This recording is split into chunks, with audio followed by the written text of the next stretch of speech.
Joey, so you had quite an unbelievable experience this weekend. Not only attending a Theo Von show, but got to meet him afterwards. How was that? Interesting. Not gonna lie, the stand up was it was okay. Well, it was $60 to get in. I think. Do you That's think not that's worth it?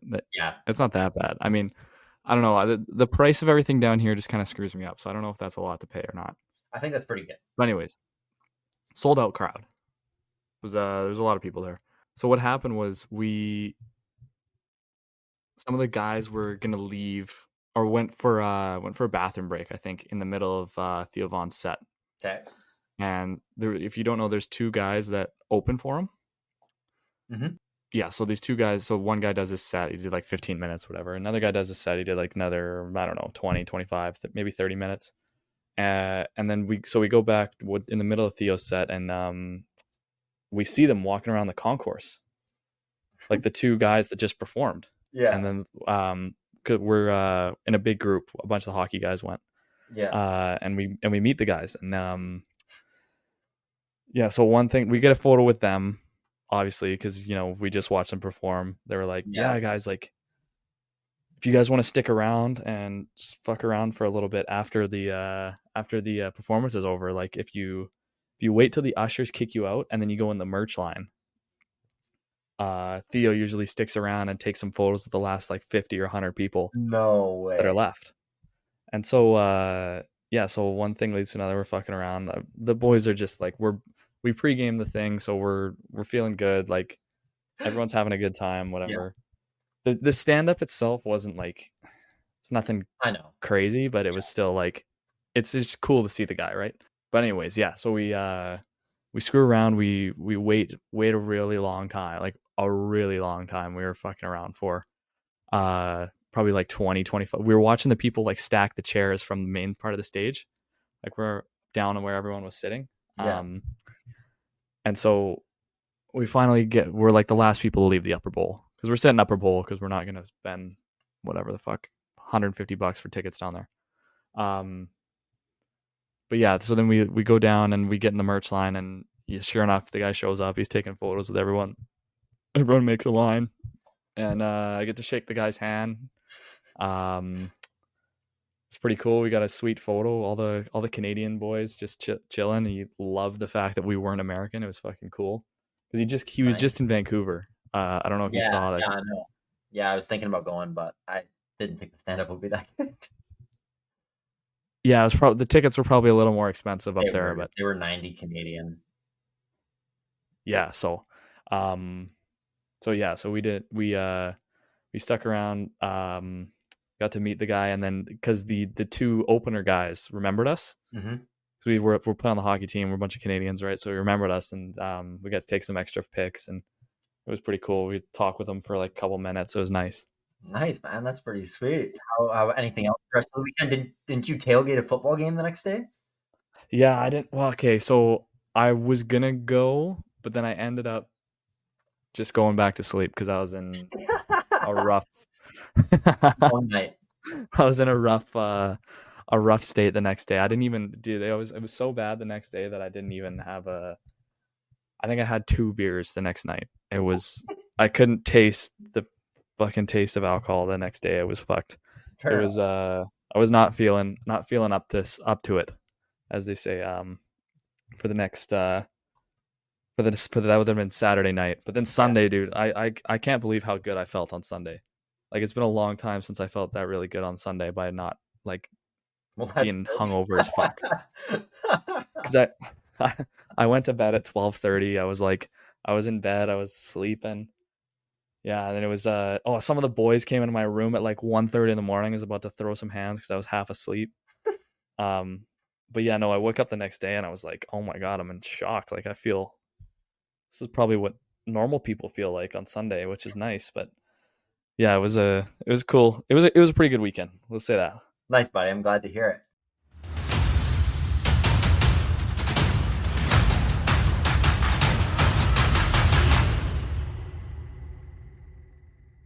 Ladies and gentlemen, welcome back to episode 12 of the Jungle Hockey Podcast with my co-host Owen and Elson, presented by the Hockey Podcast Network. Hey, Owen, Wow, how you doing? that was a new one. I wasn't expecting that. Just switching. That caught me so off guard. Switching up. We'll be sitting down for an hour, Joey's buzzing off hour the and a bit. start. Not bad, dude. I liked it. I'm doing great, man. Happy to be here recording another episode. Super excited about our interview today. Finally getting a VIJHL player on. That'll be the captain of the Comox Glacier Kings, Mr. Brayden Candy. I didn't Can't realize he was the wait. captain. Sorry. I didn't realize he was the captain. He is. We've got another captain on, dude. We've been getting all the big That's timers huge. on so far. It's been good. I think he'll be That's our huge. our fourth captain, maybe our fifth even. Yeah. I don't know. Yeah. It's been good. So super excited to get him on, hear about what his experience has been like so far in the VI. Previously played for the Mission City Outlaws for the past 3 years, so I obviously had the pleasure. But Joey, before that, we got our NHL previews. What do you think about this? How are you feeling? But what? Sorry, you cut out. All right, the NHL previews. The NHL previews. Well, we're doing the Eastern Conference today, right? We are, sir. We are starting off So with it's Metro. So the Metro. So this is probably the side that I don't watch as much. I know you're a big Pens fan. Yes, sir. So you probably pay more attention to it than me. Yeah, absolutely. However, I always like watching the Leafs lose. I've been watching Montreal get absolutely decimated by injuries. That's Did you see? We were watching the preseason game. Kirby Dach just went off. Joe, those got are injured. both, did he? Yeah, he just got hurt. Those are both the wrong division, though. Oh, I don't care. I'm talking about the Eastern Conference. Okay, sorry. I'm making sure. Yeah. So yeah, I don't pay. I'm obviously a Canucks fan. Yep. Let's pay more attention to the West. I've been hearing shit about the Oilers constantly for the last 3 years, and the Flames, because a lot of the boys are from Edmonton and Calgary. So yeah, of course. However, I do think that the Eastern Conference is stacking up to be probably another President's Trophy coming over there. Either, actually, maybe. We'll get into that. We'll get into the predictions, I think. Yeah, absolutely, man. Well, why don't you start us off with our first team here in the Metro? Carolina. We're going alphabetical. Carolina. Gostisbehere, who signed a 3-year deal. Yeah. Sean Walker signed a 5-year deal. Jacob Slavin signed an 8-year. Jacob Slavin and Seth Jarvis both signed 8 years deals. William Carrier signed a 6-year deal. And they got Jack Roslovic also with a 1-year contract as well. Some big losses, though. Massive. Evgeny Kuznetsov, obviously the Birdman, getting his contract terminated, was absolutely horrible. No, I'm kidding. Jake Gensel, probably the biggest loss. Did he got the most money in free agency, didn't he? I believe so, yeah. I'm pretty sure he got 7 by 9.5. Brett Pesce, really underrated, really solid defenseman. Brady Shea as well, signed with Nashville.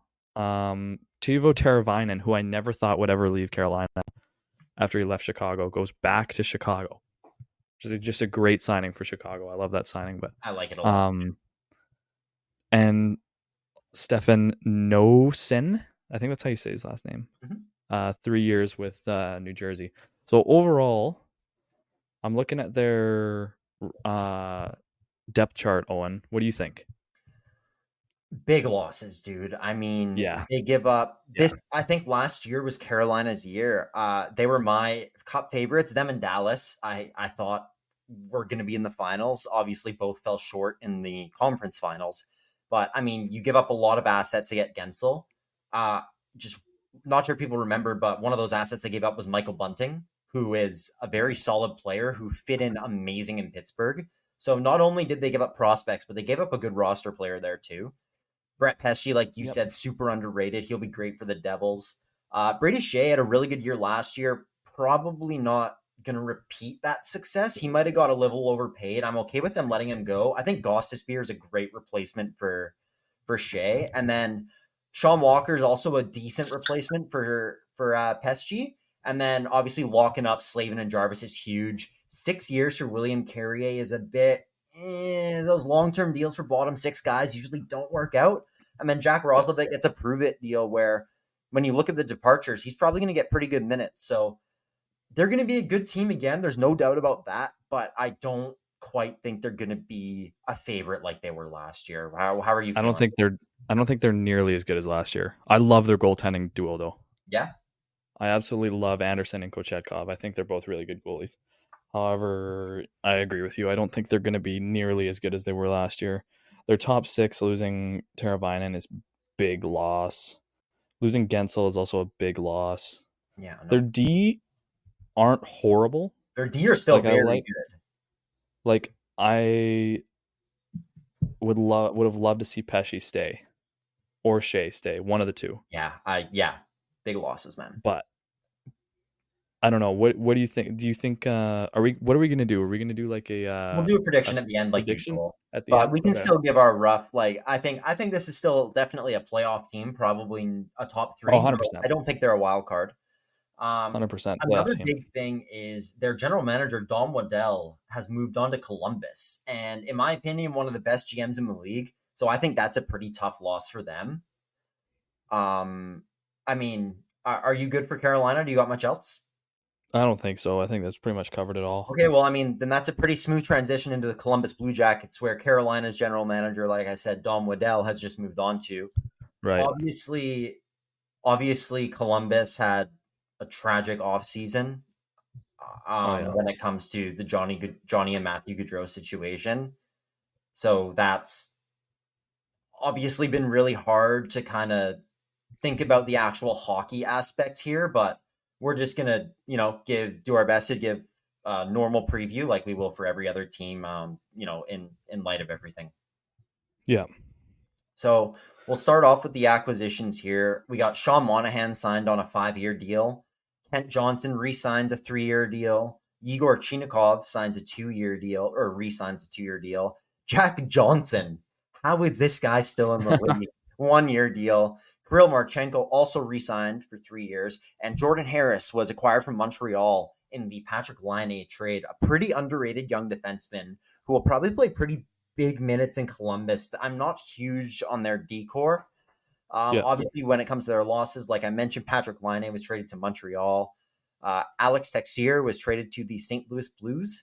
Jake Bean signed a 2-year deal with Calgary. Brendan Gaunt signs a 2-year deal with Minnesota. Alex Nylander signs a AHL contract with the Toronto Marlies. And Adam Boqvist was bought out, which was a really weird one because he wasn't making That's very an odd one for me. I thought Bodkis was a very solid play, like a solid, well, not very solid, but a solid young defenseman. Yeah, I mean, he ends up in Florida, and I mean, you look at what they've done with Forsling off waivers, with Montour, Yeah. who is kind of a depth guy, and you think that Bill Zito is probably seeing him as a similar player to those guys, and hopefully thinks he can unlock some untapped potential there. Yeah. But overall, how are you feeling about Columbus this season? Well, in light of I was just gonna say, it's kind of sad because Sean Monahan and Johnny Gaudreau on the same team would have been. I don't know if you want to include this, but No, Johnny that's okay. Gaudreau and Sean Monahan were super tight. Yeah, Like you could tell when the events happened how much it affected him, and I was looking forward to seeing them on the same team again yeah. because I think everyone. in Calgary they were just unreal. Like imagine a Monahan, Kent Johnson, Johnny Gaudreau first line. Yeah, totally. Like that could have been a what could have been really. Yeah, But yeah, I just think, to be honest, this team is not going to make the playoffs. I really wish that they would throw a real team together and try and win something this year for Johnny and try to overcome the odds and maybe make the playoffs and go yep. on maybe a tiny bit of a run. But I don't know if I see that happening, to be honest. Yeah, it would take a miracle, and you know what? Yeah. I hope so. That would be amazing. I think everyone would love to see that. I But think everyone would love to see that as well. yeah, I think it's going to be hard to cheer against this Blue Jackets this year. absolutely. I think everyone's going to be rooting for them.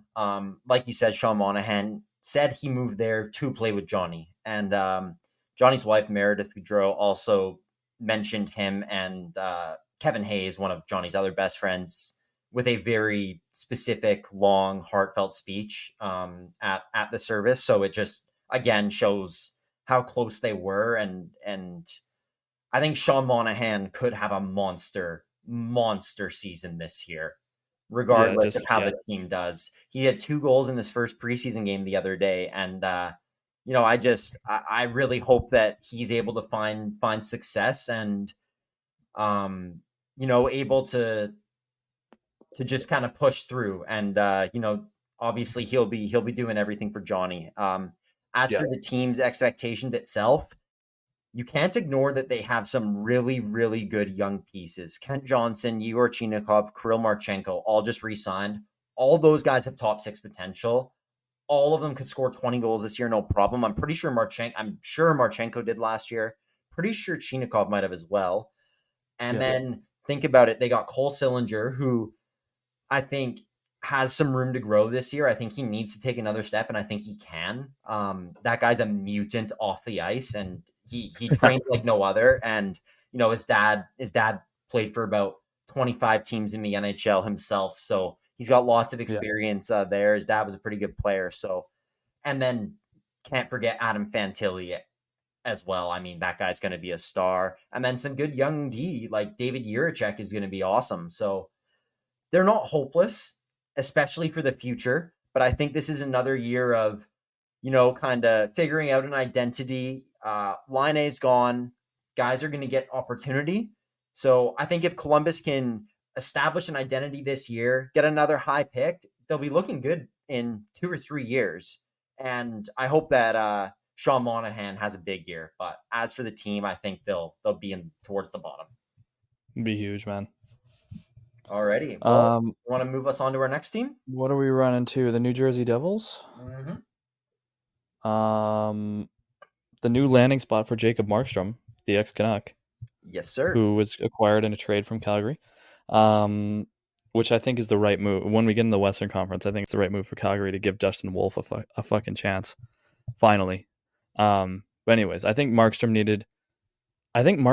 was being talked about being traded for so long. He just needed a change of scenery, to be honest. And I think New Jersey solves their goaltending problems with signing him. Yeah. Paul Cotter, acquired from Vegas. I don't know who the hell that is. I'm not gonna lie, Owen. You might probably know who he is, but just absolute nobody. I'll talk about that later. Brett Pesce. This is where he landed, New Jersey. Was he in New Jersey before? No. He's been, as far as I know, he's been in Carolina his whole career. His whole career, okay. Yeah. Brendan Dillon as well signs a 3-year contract. Jonathan Kovacevic, acquired from Montreal, and Stefan Nosen, 3-year contract as well. Some pretty. I don't know if these are big losses or not. We'll get into it. John Marino traded to Utah. I think he was a pretty solid defenseman, wasn't he? Yes. One? Yeah. Yeah. Alex Holtz traded to Vegas. He's a prospect. Mm-hmm. I thought, didn't he play on Sweden's? I feel like I remember watching him playing on Sweden's U20 World Jays team. Yeah, you probably did. I believe he was the 7th overall pick. Yeah. But he didn't get along with Lindy Ruff, New Jersey's old coach. Oh. So I thought they were going to keep him and give him opportunity because he has the tools, but we'll see what he ends up doing in Vegas. I believe he was traded for a Paul Cotter and a draft pick. So you can keep going with the losses. Pierre Schmidt also traded to Vegas, so that was probably another piece in there. I believe that was, yeah. Brennan Smith signed a 1 year with Dallas, so unrestricted free agent. Kevin Ball, probably their best defensive prospect. No, their deep prospects are insane, but he's a solid young defenseman. He'll be in solid young defenseman. I think. Capo Cahonen. Sorry, I'm butchering the shit out of that name. It's okay. Really good signing for really good backup signing for Winnipeg. I feel like that's a good signing. Hellebuck doesn't have to play as much, but yeah. Looking at their depth chart, actually not horrible. Better than I thought they were. I thought they were gonna. I'm pretty sure they're, in my mind, they're not a playoff team, but maybe fringe playoff team. You don't think they're a playoff team? Like, Joey, I got these guys winning the division. Shut up. No. Remember how good they were? Really? Injuries and goaltending destroyed them last year. Remember how good they were the year before? They beat the Rangers in 6. I do remember that. They have the same team, just better with a goalie. Do you don't think Markstrom solves all the problems in goal? Not all of them, but Pesci and Dylan along with that dude. So That's actually true, and they got Simon Nemec as well coming in. yeah, so I'll get into that a bit. So Jacob Markstrom, I think that's goaltending was their biggest hole, and they finally got. What do you think a top 10 goalie? Markstrom, yeah, probably 10. Probably 10. Yeah, I'd agree with you there. And then Paul Cotter, Joey. Let me tell you something about Paul Cotter. This guy, I think, has probably 6 career goals, and every single one of them is a highlight reel, nasty, tangled 3 guys and scored, and then as well as 2 or 3 filthy shootouts. Like I might run the Paul Cotter highlight clip on here to show you how nasty this guy is. Like, look it up on TikTok or some shit after. He has the filthiest mitts, but he's just fringe. He was a fringe player in Vegas, fourth liner. Maybe. What are the odds every single one of these players stays healthy? I mean, every single one of them not great. Like, obviously, I mean, like that's what's enough for them to. I say they're okay. Maybe me saying them not a playoff team is a bit ridiculous. I think they're a playoff team. I don't think they win the division though. No, that's fair. That's fine. But I mean, I don't think they win the division. So if they stay healthy, maybe. Yes. Like if someone in their top 6 gets hurt, and like if a couple big pieces get hurt like they did last year, and then they don't get the goaltending from Markstrom, I don't know. I think they'll be like a low end playoff team. Fair enough. That makes sense. I think. But sorry. I was just gonna say. I mean, they trade John Marino to Utah solely to make room for Brett Pesci. That's an upgrade. They signed Brendan Dillon. Brendan Smith, who's terrible, but he can fight, goes to Dallas. Kevin Ball's traded to Calgary. And then, so your left side is Luke Hughes, Jonas Siegenthaler, and Brendan Dillon. Siegenthaler will play with Hamilton. And then you have Hughes and Pesci. And then you have Dillon and Nemec. That might be the best decor in the league. And especially in a year or two when Hughes and Nemec develop more, oh my God. And then Markstrom behind that. And then their forwards are loaded. Like, it's you're totally right. It depends on injuries. If Hughes and Hischier get hurt again, that's going to hurt anyone. Yeah, for sure. And I mean, trading Holtz, I think that was premature. I don't like the return they get there with Paul Cotter, even though he might be one of my favorite players in the league. To watch highlights of, or just to watch just watch the highlights. But yeah, I think this is one of my favorite teams in the league as far as being a contender. I absolutely love their roster, and I think I'm so high on this team this year, Joe. Really?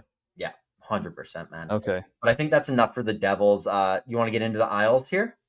The Isles. Yeah, let's look at them. Okay. Bo Horvat's new spot. You're so happy you left Vancouver, buddy. Congrats. Okay. Jersey right before that. Yeah. Anyways, some new faces in New York for the Isles. Anthony Duclair signs a 4-year deal. Mike Riley signs a 1-year deal. Simon Holmstrom signs a 1-year deal. Kyle McLean signs a 3-year contract. Maxime signs a 1-year contract. And Marcus Hogberg, the goalie, signs a 2-year deal as well. Maxime, your last name is a little bit fucked, buddy, so I'm not going to try and say it. I would guess, I don't know, Siplikov. I was going to say Tizplakov. Could be it, buddy. Could be it. Anyways, just right off the losses. Some losses. Cal Clutterbuck, that's some 2 big losses here.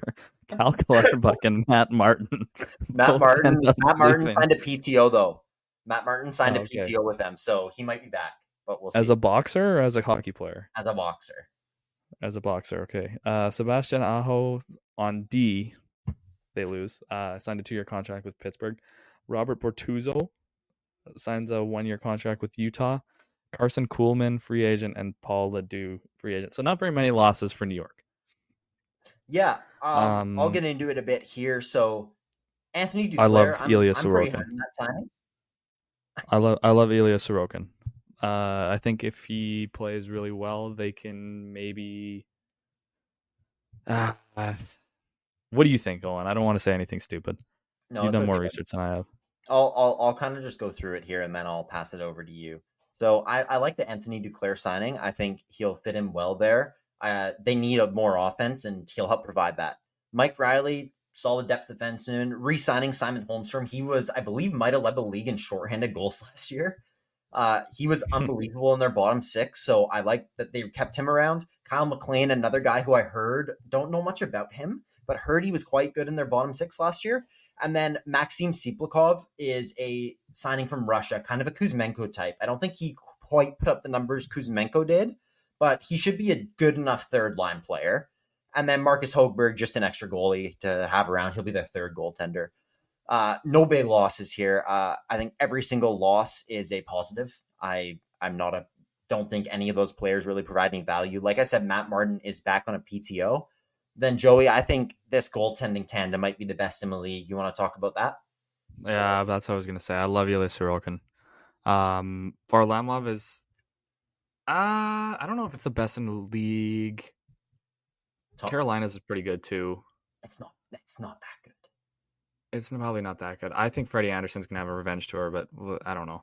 No, no, that's Sorokin's probably top 5 goalie in the league, realistically. yep. I'm with you. Um, Varlamov's old. That's the only thing I can think of why it could hold them back. But if Varlamov have a solid year, they'd probably be, yeah, probably top 3. Um, top 3 goaltending duo in the league. Um, Where do you I'm have? Do not. you have them making the playoffs or? Well, I see them as a team that improved from last year, to be honest. But the thing is, they improved on paper, but their core is so old, and they're a year older. And Yeah, Pelech and Pulak both weren't great last year, and those are two very key defensemen for them. So if they don't bounce back, they're cooked. If they do, I yeah, mean, they got Noah Dobson kicking too now, which is great, but he really needs to improve his defensive game to be a true number one. Um, they're a team that I look at as a wild card, maybe. Yeah, but that's like 50-50 could also easily not make the playoffs. I think they're right on that fringe. Paul Mary was great last year. He's like 36. yeah, Brock Nelson's getting older. A lot of their top players are getting older. So if they can keep it going, then yes, I think they're probably a wild card team. But I don't know if they will. But I think they had a decent enough offseason to keep their playoff hopes alive. yeah. No, I think yeah, I don't really have much to add there, Owen. You probably went in on more depth into the New York Islanders than I will ever know. So I for the record, I fucking hate the New York Islanders. They're my least like besides maybe Chicago. Yeah, Chicago and the Islanders are my least favorite. I'd say, and the fair Rangers, enough. who well, I guess we'll move on to here, Joey. Let's Yeah, hear the the Rangers. who they've picked up and lost. My winner of the Metros. My winner of the Big Mika Metropolitan Division. Zibanejad guy. I love Mika Zibanejad. His style is unbelievable. Okay. Um, Riley Smith acquired from Pittsburgh. You like that? You like that signing? Or like that trade? He was brutal last year. Yeah, okay. Chad Rudweedle, one of the coolest last names in the league, signs on a 1-year contract. Capo Caco signs another 1-year contract. Sam Carrick signs a 3-year deal. Ryan Lindgren signs a 1-year contract, and Brayden Schneider signs a 2-year contract. Some losses for the Rangers. Wenberg signs a 2-year with San Jose. Eric Gustafson leaves for Detroit. Jack Roslovic leaves for Carolina, and Barclay Goodrow was claimed off waivers by San Jose, so he's gone. Blake Wheeler was a free agent, and Mac Howell signed a 1-year contract with Pittsburgh as well. You like that signing? Honestly, buddy, that's an AHL signing. I'm not sure who he is. He's not going to play. If he plays, it'll be a few games. They're just throwing names into here to say that they lost someone here. Yeah. So, my pick to win the Metro still probably. Okay. Look at that third line. Is it like Lafreniere, Hedel? No, it can't be Lafreniere. Hedel, Kako, I don't know how to say his last name. Coyle? Oh, Cole? Will Cole? Cole? Yeah. Will Cole? I don't know. That's not that great. Like, it's good, but I think it's pretty good. Anyways, Shesterkin's nasty. Quick's a great backup for his age. Brendan Othman's probably going to be in the lineup. Realistically, I think he yeah. I like slubs in. I think Hedel, Kako, Othman would be a great third line. Othman would bring a lot of energy to that line. I like that. We watched Othman at the Mem Cup. He led them to a comeback against Kamloops. That was so sad, but what a player to watch! Wow, fun game to watch. I know. My pick to win the Metro probably. That's all I got to say. Well, I don't think Riley Smith makes this team better. No. Chad Rudwheel, probably the most underrated defenseman of all time, along with former Canuck Alex Biega. You remember Biega, Joey? Same type of player as Rudwheel. Lock it down, but just scores an absolute missile once or twice a year from the point. Love Chad. He's a Penguins cult favorite. So it's really sad he's gone. Capo Caco resigns for a year. Ryan Lindgren resigns for a year. Braden Schneider resigns for a year. Those are all positives for the Rangers. I think they got to give Caco a little bit more of a chance here, although it's not looking good. And then Lindgren's a great piece. I believe that was looking like it might be going into arbitration, and they ended up with a 1-year deal last minute. I think he was an RFA. And then Braden Schneider, good young prospect. He, good two-way game. As for the losses, they did lose quite a bit. I mean, Alex Wennerberg's a good depth centerman. Jack Roslovic as well. Barclay Goodrow, that's good. They managed to screw him over to get rid of him. They just kind of called San Jose and said, "Do you want him off waivers because he has a no trade clause?" and then put him on waivers. Eric Gustafsson, I think, is a bit of a loss as well. Pretty underrated defenseman. He can always put up good numbers, and he's kind of figured out his defensive game over the years. He had 70 points, 65 points one year in Chicago. Oh yeah. As that's for the same itself, guy. Oh man. Okay, yeah. As for the team itself, they're getting older. But they do have Igor Shesterkin and Adam Fox. And if you have two pieces like that, Artemi Panarin up front, you got pieces you need in position. Mika's washed. I know they're obviously a playoff team. But I think their window's passed, and I don't think they're going to win the cup. Oh, Alexis Lafreniere also probably going to put up 75, 80 points this year. I think he's going to end up reaching his full potential. But besides that, I think this is their year. They're regressing. I can't see it, man. I think this is their year. If they don't win it this year, they're done. I hate them too, so maybe I'm biased, but I think after this year, once depending on how their offseason goes next year, they could be very mediocre next season. Fair enough. Well, Joey, they don't really have many good prospects either. So, who do we got? Philadelphia, your favorite team? Yeah, they would be my least favorite if they didn't have Michkov. You like Michkov? Oh, buddy! Do you see that video of him behind the net view of him absolutely sniping some poor goalie in prospects camp? 6 points in 3 games in preseason so far, but it's only preseason. But still, anyways, take us away. These guys look so fucking okay. Michkov signs his entry level, huge, very huge. Saw the guy get picked up from the airport by Danny Briere. Eric Johnson signs a 1-year deal. Garnet Hathaway signs a 2-year contract. Bobby Brink signs a 2-year contract. Ivan Fedotov, I think he's the biggest goalie to ever play in the NHL. Yeah, that's the one that was the military naval ship in Russia playing. Yep. Signs a 2-year deal. And then Igor Zamula signs a 2-year contract. Cam Atkinson got bought out. Felix Sanderson left for Buffalo. Tanner Lasinski leaves for Vegas. Ryan Johansson gets his contract terminated. Mark Stahl obviously retired. And Adam Brooks is also a free agent. His contract expired.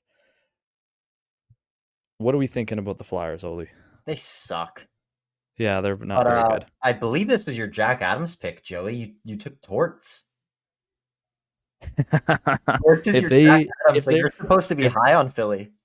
if they're ever if they here's the thing. Maybe Torts needs to be your dark horse, and we need to pick a new favorite for you. Yeah, I might have to pick a new favorite looking at the roster here. That's okay. Sorry. Go away. Take it away. If Philadelphia makes, do you think is there any way that Philadelphia makes the playoffs? No. If they do make the playoffs, Torts will get Jack Adams. Fair. Mark my words. The goaltending is not very good. The defense is also not very good. And the forwards are also not very good. Yeah. So how they make the playoffs, I have no fucking idea. But if Matvei Michkov throws up a Rookie of the Year season, Bobby Brink, they got to put them together. Frost, Brink, and Michkov need to I be on the like same that. line. I don't think Torts likes Brink, though. I like Konechny better there. Yeah. Yeah. So Frost, Michkov, Konechny. No, I think Konechny's the center. So maybe Michkov, Konechny, and I don't know who's their best left winger. Farabee. Either Farabee or Tippett. Oh, probably Tippett then. Tippett, yeah, I like that a lot. Tippett, Konechny, Michkov. That's a nasty line. It's a pretty good line. But beyond that, this team's terrible. They suck. And Michkov's going to score 40 and win Rookie of the Year, like I said. But besides they got that, Delorier though. He's their presence. Most overpaid player in the league, and he only makes $2 million. That guy should be in the East Coast. That guy should be in MMA. Yeah. Mark Stahl retires. Incredible career. Obviously, he was a cornerstone for the Rangers for a long time. Cam Atkinson gets bought out. He signs in Tampa Bay. Ryan Johansson contract terminated. Grievance has been filed. We'll see where that goes. Obviously, Carter Hart's gone. What a scumbag. So yeah, the goaltending's not looking great. Elson was okay last year. He might actually be all right, but I think at the end of the year he kind of fell off, and I think that's actually when Fedotov played decent. So the goaltending duo might be okay, but the D in front of them is just so bad. I think Cam York's going to be good. He's a good young player. I think he's got more room to grow. Drysdale hopefully can stay healthy and reach part of his potential. Not much else to say on them. I think Konechny will have another big year. I think he re-signed to an 8x8.75 as well. But it doesn't mention that here. So, no, never mind. But anything else for this team, Joey? I think they're a bottom feeder. Bottom feeder, I agree. Alrighty, well, let's move on to. I'm going to let you take this one away, actually, probably because I appreciate that.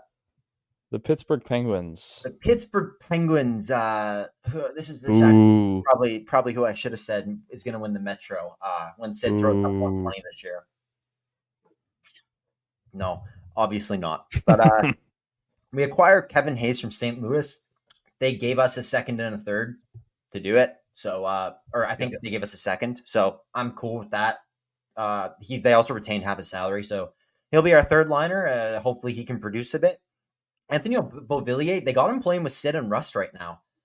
He produced on the Canucks when he was playing with Pettersson and Kuzmenko, so I can see that. I actually like that, and I hope he fits in well. Obviously, they acquire Rutger McGroarty from Winnipeg and then sign him to his entry level. Looks like he's going to start the year in the minors, but he is going to get every opportunity there. He's a guy I kind of see them calling up halfway through, kind of like Stankoven last year with Dallas, and then throw him in the top 6 with Sid or Gino. And honestly, man, I don't think I've given Gino enough credit. You know, there's only 5 second-line centers who had more points than him last year. And he had probably had more points than a lot of first-line centers as well. So I'm cool with Gino. I hope he has another good start to the year like he did last year, and I hope he can carry it through a little more.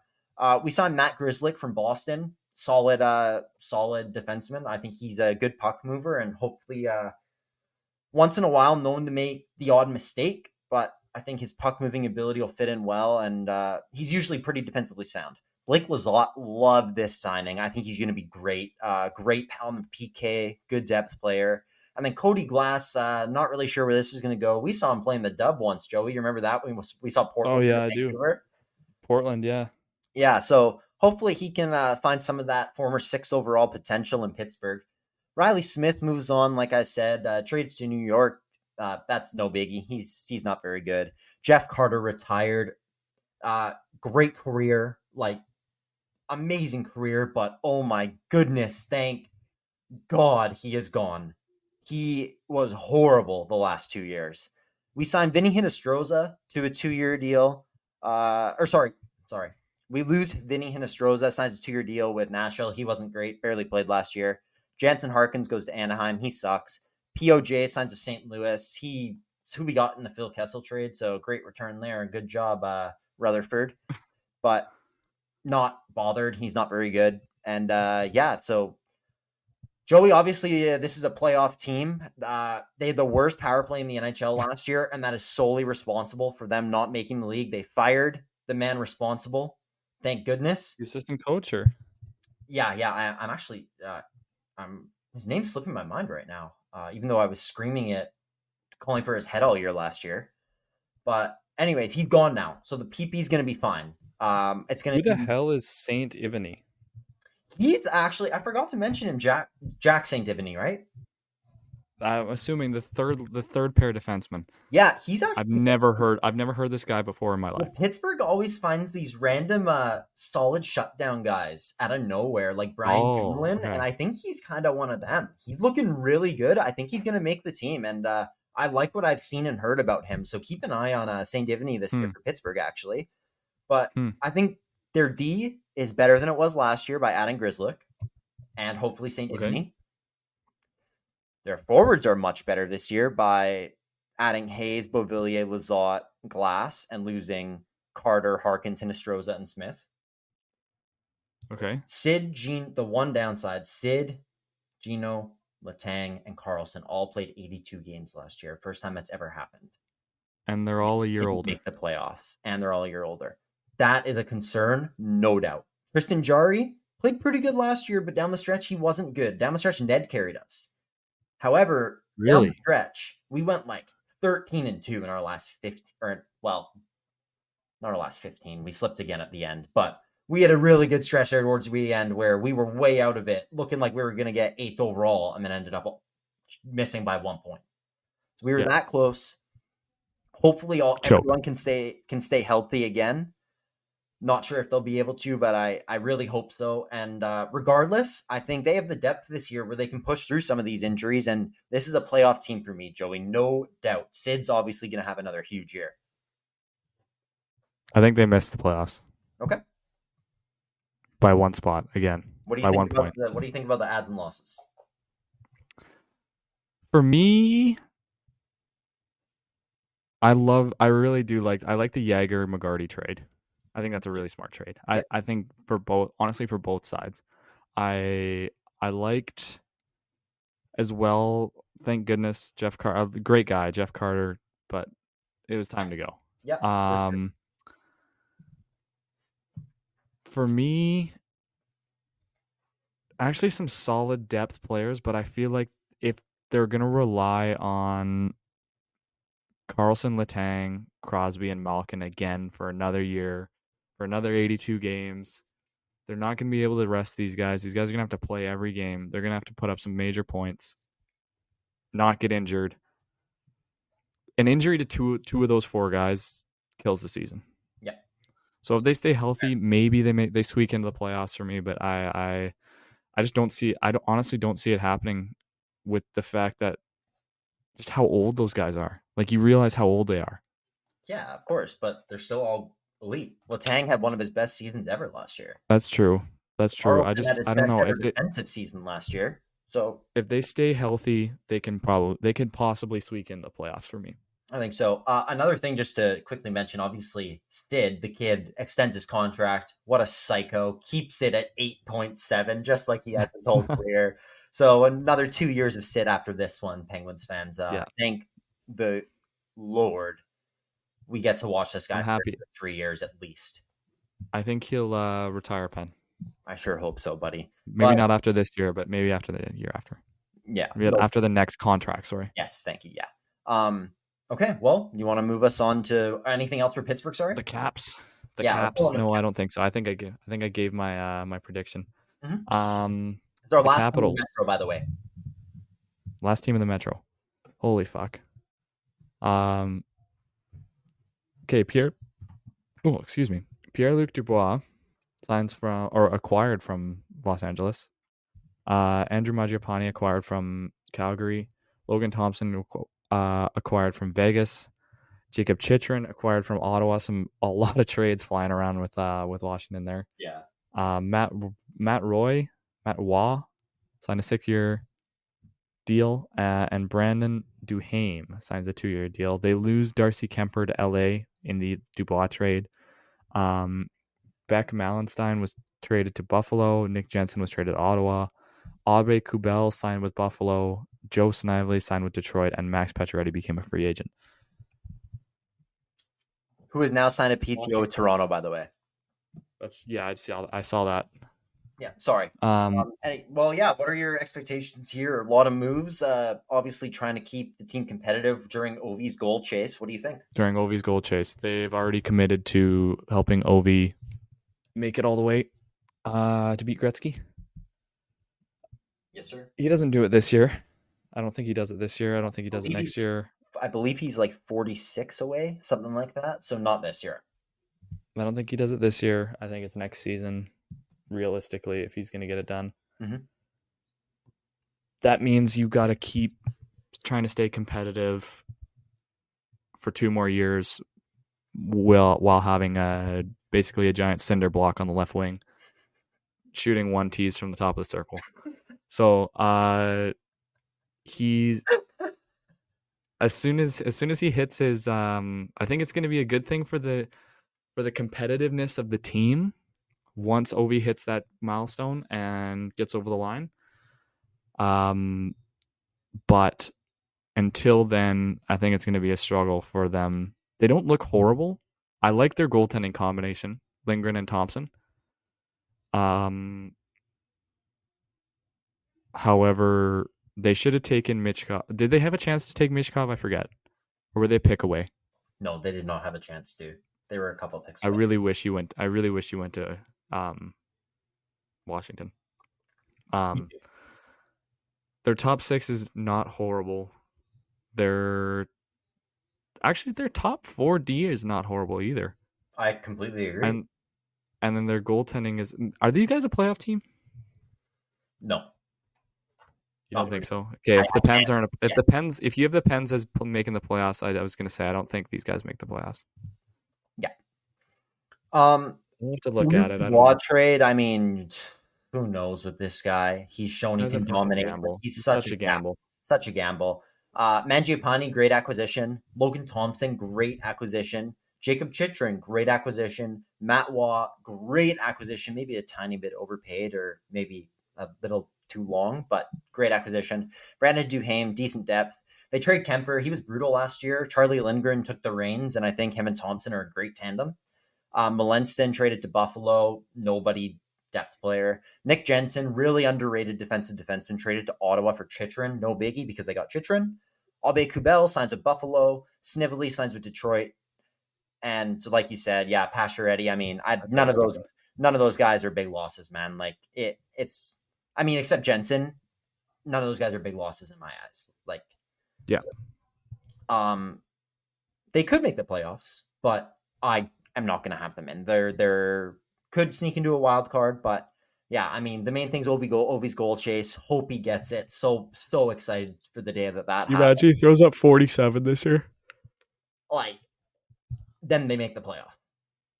You think? Okay, yeah. If Ovi breaks the record this year, they make the playoffs. Yeah. No, but I think their top 9 and their top 4 and their goalies all look solid. I just don't quite think they got enough there to get into the playoffs. Yeah, fair enough. Anything else for these guys, or are we getting into our full predictions here, buddy? Yeah, for the Metro here. All right, let's hear it. You first. All right, the Metropolitan Division will look like this, guaranteed. The New York Rangers at number 1. And then now I don't know. The Devils probably 2. Whoa, you went big from fringe playoff team. Yeah, you convinced me. I was in my own head about it. No, I'm kidding. A lot of these teams are all the same. You know what I mean? I know. There's a lot Like of they're mix. so similar. Yeah. They're all mediocre. So I feel like 2 to 7 or 3 to 7 can all be like interchangeable. Okay. No, 2 to okay. Even 1. You don't even know who's gonna win this division. No. New York, I have winning the division. Yeah. Number 1. Okay, and then Devils 2? I was gonna say maybe Hurricanes 2. Okay. Maybe. Oh man. Maybe Devils 3. Okay. Islanders 4. Okay, and Joe. No. Oh no, not 4. Yeah, 4. Okay, big question. The Isles 4, but are they a playoff team? Is this the wild card, or are 5 teams in the Atlantic making it? I think 5 teams in the Atlantic are making it. Okay, good to know. I think the Atlantic is way better. Okay, so you got 5. Pittsburgh missing the playoffs though. Yep. 6 Capitals, 7 Flyers, 8 Blue Jackets. No, I don't mind that at all. Is that crazy? No. Is that crazy? No. I don't mind it. I didn't mind it. I didn't write this down. I'm just doing this live. Yeah, no, you're good, man. Okay, What's yours? I like it. Yeah, I'll go. I'm so high on the Devils, buddy. I got Devils 1. I got the Rangers. Yeah, 2. looking at the other teams in the division, I can see how you have the Devils that high. Yeah, I'm gonna go the Rangers second, Hurricanes third, Penguins 4th with the wild card.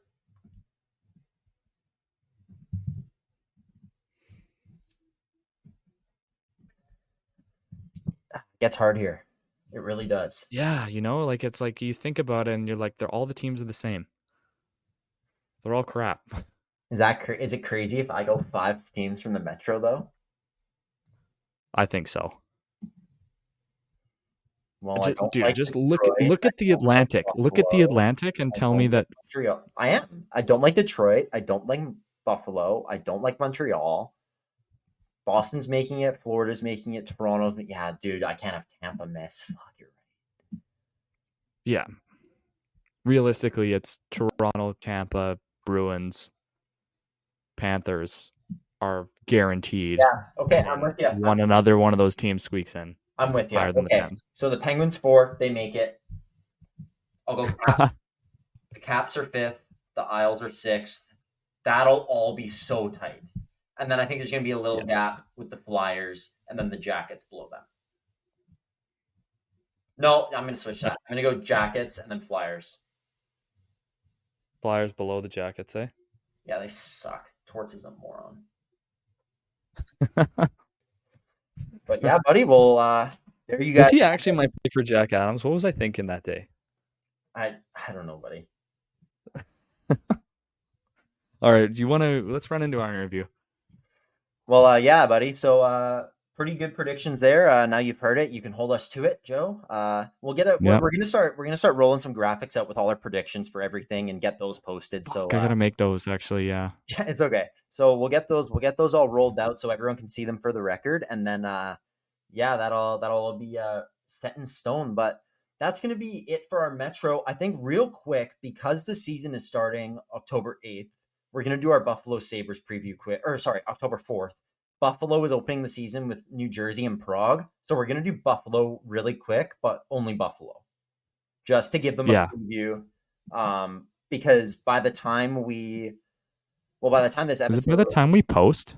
By the time we post, which will be at 8 a.m. on Thursday, I believe the game starts 7:30 on Thursday. Wow. So the season will be started. Already be started. Maybe Friday. I don't know. Thursday or Friday. And then by the time we record our next episode, I think every team will be in full swing. So we'll roll out as much as we can after this. But yeah, we'll get Buffalo done now, and then hopefully we can get the rest out soon. But Joey, Yeah. Buffalo Sabres, let's hear it. Adds, subtractions. What do you think? All right. A whole lot of mediocre. Oh, wait, Matthew Savoy. Okay. Jason Zucker is added on a 1-year contract. Sam Lafferty, depth forward, on a 2-year contract. Ryan McLeod, I don't like him. I don't like him. Acquired from Edmonton for Matthew Savoy, probably one of the worst trades of the summer. Beck Mellenstein was acquired from Washington and signed his 2-year. James Reimer, sneaky good back. I don't know if they don't have him starting over Ukko-Pekka Luukkonen. I don't know why they would sign him either when they have Devin Levi, but Yeah, kind of weird. Kind of a weird one. Abe Kubel signs another 1-year deal. Jeff Skinner gets bought out. Thank God. Zemgus Girgensons. Really? Oh, that's such a horrible loss. 3-year contract with Tampa Bay. No, I just like his last name. He's a funny name to say. Yeah, Girgensons was there forever, dude. Matthew Former Savoy. All-Star. Yeah, that's true. Yeah. Savoy, worst trade of the summer, like I said. Traded to Edmonton. Eric Robinson. That's just a filler. Eric Comrie signs a 2-year deal with Winnipeg, back to where he started his career. And then Victor Olofsson signs with Vegas Golden Knights, who I actually think is a big loss. Call me crazy. No. I think Olofsson's a really good forward. People forget how good he had that 1 year. Remember that? He ripped up fantasy. He was such a good late round fantasy pick. He was playing with Eichel, and now he's going to Vegas. Eichel, the same thing. Now he's going to Vegas. So I think he's in store. He could be in store for a pretty good year. But yeah, their top 4D is so good. Yeah. Hey, they are. Byram, Dahlin, Power, Yokiharu. That's a pretty good fucking top 4. Yeah. I have Devin Levi being their backup as well. I don't know why they would sign fucking James Reimer. Weird one. Really weird. Peyton Krebs. They haven't. This has him scratched. Well, these guys have Peyton Krebs he's a pretty good playmaker, but apparently he doesn't shoot. Like, he never ever tries to score. I've heard it's like he's allergic to scoring. Like, he's always just allergic to taking shots. Yeah. I haven't watched Buffalo a ton, but I really like Krebs as a prospect, but I've heard that. Benson top 6. Love that. Love to see that. You like to see that? You think he's in for a big year, your buddy? I skated with him once, and I went 5 for 5 with him on shootouts. So I don't know. I don't know if he can. I don't know if he puts away 30 this year, but yeah, no, I think he can. I think he's gonna light it up this year. I agree, buddy. I think he's gonna have a big breakout. But yeah, the forward depth isn't great. I'll be really interested to watch this game. And where did he say it was in? Prague? Mm-hmm. Be really interested to watch that. I actually think Benny's already oh right, because he was showing me he went to a Bayern Munich game. Oh, sick. Nice. About a week ago, because they were doing a couple preseason games over there as well. Yeah. So they're already over there. So they're already prepared. Local teams there. They were playing against one of the Red Bull. They played against Red Bull Munich. Yes, thank you. Yes, Munich, yeah. Yep. DEL team. But yeah, no, what do you think about the Sabres this year, Ali? I think I really liked this team last year. I thought that was the year they get it done, but I think this year is just going to be another year of not getting it done. So young, so many good prospects. They're going to be good, but I don't know. They're guaranteed. Yeah. I think they need one more year to take the step. I don't think they're going to do it this year. I think they're just going to fall short. I love Dylan Cousins. I love Tage Thompson. He needs to bounce back though. Dahlin, Byram, Power, Jack Quinn. That's a super underrated player. He might go crazy this year. Tough injury last year, but keep an eye on Jack Quinn. Benson, I love. He's going to pop off. So it really just depends which guys can put it together this year. Cousins had a rough year last year too. A lot of their top dogs did. Alex Tuck needs to be better. We'll see. A lot of these guys need to unlock a little bit more, or Buffalo needs to move on from them. Not necessarily Cousins. He's super young, but a couple other their pieces. A couple other pieces. I think they're I think that's what they're doing a with Olofsson. They had to move on. He wasn't getting it done there anymore. I think he'll fit good in Vegas, but I don't think he fit in Buffalo anymore. if McLeod is half the player that everyone says that he is from Edmonton, and these guys know what I'm talking about when they say that the guys from Edmonton loved McLeod. Yeah, no, and I don't know why. And I, from an outsider looking in, like Buffalo was a really solid third line center away from being like a solid look for the playoffs. Yeah. And I don't know if Ryan McLeod can have a really good year. I think they got a decent shot. That's fair. I mean, I think that was the goal with McLeod. That's what their plan is. I like Zucker as a good depth piece too, but yeah, we'll see with them, man. They're going to be on the fringe. It's going to be tight. They could get it done. I kind of want to see them get it done, just not at the expense of the Penguins. But yeah, we'll see. I want to see Devin Levi. I want to see Devin Levi in the playing a couple of games up here in the show. Maybe developing into the full-time backup / possible push for the starting role for next year. Yeah, he should. But alrighty, Joey, I think it's about time we send it over to our interview. Super excited for this one today. Like we said earlier, Brayden Candy from the Comox Valley Glacier Kings. We'll send it over to him right about now. Enjoy. What's something you'd love to learn? As an adult, do you make time to learn new things as often as you'd like, or was that lost in childhood? Kids are always learning and growing, but as adults, sometimes, we lose that curiosity. What's something you'd like to learn? Gardening, a new language, or maybe something to help you finally beat your best friend in bowling? Therapy can help you reconnect with your sense of wonder, because your back to school era can come at any age, just like me. Me personally, I've benefited from sports, mental sports therapy. Talking to someone's been super helpful. And whether or not you've used therapy, this is just trying to lead you in the right direction. Rediscover your curiosity with BetterHelp. Visit betterhelp.com/THPN today to get 10% off your first month. That's BetterHelp, BetterHelp.com/THPN. If you're thinking of starting therapy, give BetterHelp a try. It's entirely online, designed to be convenient, flexible, and suited to your schedule. Just fill out a brief questionnaire and get matched with a licensed therapist. Switch therapists anytime for no additional charge. This podcast is sponsored by BetterHelp. I am super excited to bring on our next guest. He started his junior hockey career with the Mission City Outlaws when he was 16, and after 3 seasons there, he's moved on to the Comox Valley Glacier Kings of the VIJHL. He's been named captain this year in his first season there. I'm super pleased to welcome on an old teammate of mine, Mr. Brayden Candy. Candy, how are you, buddy? Pretty good. How are you? Good, buddy. Good. Oh, we're doing good. A little tired though, actually. School's kicking my ass a bit, but oh yeah, I'm tired too. 7:30 practice, kills. Yeah, Dickie's running you or what? Oh yeah, every single day. I was gonna say, what's the schedule looking like? So we practice Monday to Thursday, 7:30. Actually, Tuesday, Thursdays are 7:45. We've got home games Saturdays, and then just a random away game during the week or weekend or something like that. So. Oh, okay. Every Saturday you got a home game? Most Saturdays, yeah. Yeah, okay. Same I was wondering. Yeah. It's a little different than the KI. Well, yeah, buddy. Sorry, we'll kind of get into your career a bit. Usually, we kind of just start off by asking your hockey background, how you first started playing, where you first started playing, back to the very beginning. Did you have any specific role models, anything like that? I started hockey way back when I was like really, really young. I think I was about 5, and then played for Langley, played rep, all the usual stuff, and played every year of spring hockey I could. Then I just moved on up rep slowly until I hit junior. That's when I went to the Outlaws, obviously, at 16. And junior kind of went from there.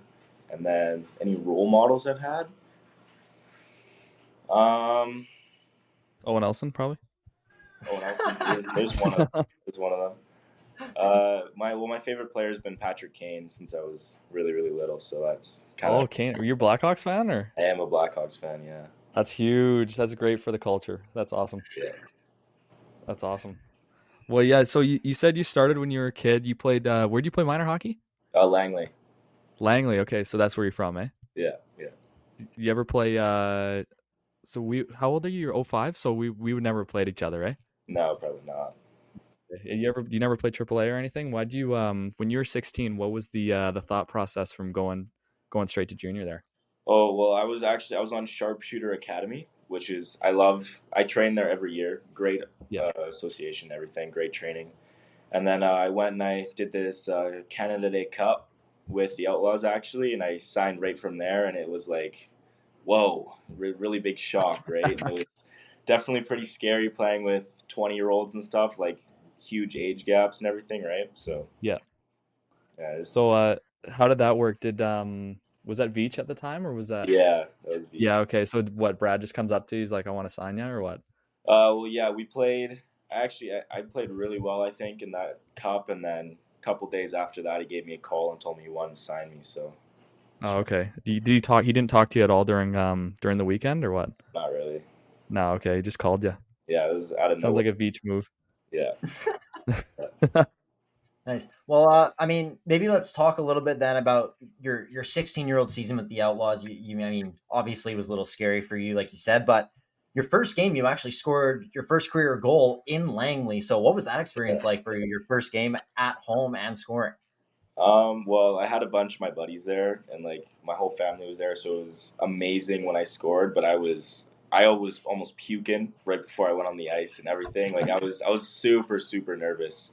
And actually, both of the 16 scored. Me and Grayson Pamplin Yeah, both scored. So we had the pucks after the game. We were loving it, and it was amazing, honestly. yeah. We lost 6-2, and our two 16-year-olds had our two goals. It was a Yeah, rough Get first game. carried, eh? Yeah. 16-year-old carry. a little bit. What was the experience like being a rookie? I don't remember who your vet was in that first year, but how did that all go throughout, and what was your relationship like with your vets? My vet was Cole Moffat, and it was actually Oh really yeah, good. I actually still talk to Mups like almost every single day, so we're pretty tight. And the vets treated me decently well, but I had quite a mouth on me, so I got fined quite a bit. Oh, were you like one of the first picks there? Yeah, I was second pick, so Okay. 216s went first. Yeah. yeah. Yeah, so. Nice. And then, like you mentioned, Grayson Pamplin, another 16-year-old. Did you? I mean, I know you guys were pretty close when you were on the Outlaws together, but did you grow up playing together? Like, what was your relationship like with him? And how was it? How nice was it getting to come into the team at the same time as him? I actually barely knew him Oh, wow. before the team. Yeah, I we wouldn't have played known. together like one season or something, and like one spring season, but we were kind of like in the everyone in Langley and Aldergrove kind of knew each other if you played hockey, right? So it was nice seeing a familiar face going into it, right? Yeah. Yeah, So. fair enough. So you play your last couple years in Mission.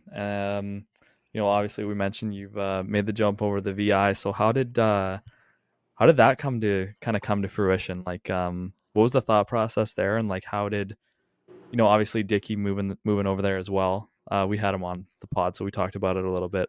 Yeah. The transition process, like what kind of went through your mind with this transitioning to this new, it's not a new league, but it's a newly unsanctioned league, and it's kind of taken a new landscape this year. So I just kind of want to get your thoughts on that. Well, the jump was like I had to get out of Mission. I was stuck there for so long, and then they hired another new coach another year after, and it was like he called me and he talked to me a little bit, and it was I didn't really like what I heard. So Dickie called me a couple days later. He's like, "I'm going to coach the Glacier Kings. Come on with me, be my captain." I was like, "All right, there I go, out of there." So, and then it was a little bit of a bonus having a. Not really that big of a thought process behind it. You just right No, away, eh? it was the biggest thought process was moving away from home. Definitely, that was like Yeah, right. that was a big step. I've never done that before, right? But I'm loving it, and the team's amazing. So I'm glad I did it. To be honest, 100%. That's great, man. Yeah, thank you. I mean, Dickie obviously coming in our last year. So what was the transition like? I mean, for me as a 20-year-old, it was probably a little different than you when we transitioned from Brad to Dicky. How did that come for you? And then throughout the whole season, how did, your relationship with Dicky and how did that grow and end up with you going to Comox with him? Well, at first I was definitely a bit shaky when he first came in. Like it was new coach. Brad coached me my whole junior hockey career, and he gave me my shot, right? And I was definitely a bit shaky at first, but as the season grew and I got closer with Dicky, I was like, man, this is a great coach. Like he really cares about his players, and it's great. And the relationship just grew so much to the point where I followed him where he went. So, yeah. Nice. And what do you anything like notable about Dicky as a coach? Like, how would you describe him? Obviously, we've had him on as a guest, but how would you describe him as a coach? Like, what are his best qualities, and what's he like? He's an amazing coach. Definitely, his best quality is his relationship with the players. He cares about them so much, and that's huge for a coach, right? And yeah, he's amazing. Yeah, Yeah. we had him on, and I was only got a little bit of taste of what some of the stories that Owen was telling me about how he fires you guys up in between the intermissions and stuff. But he seems like an absolute a guy you'd want to go to war for. You know what Biggest I mean? biggest hype man ever. He actually another practice a couple practices ago he wanted to fire us up, so he grabs one of his old sticks, he just fucking chops it right over the bench, right in half, right, gets all the boys going. Yeah, he did that last year too. Get the boys going. Well, how I guess it kind of leads into how you're enjoying this year, like how you're settling into Comox. Yeah, how many games have you guys played? I think 7 or 8. And Eight. how's it looking? How are you enjoying it? How's the landscape of the league kind of looking?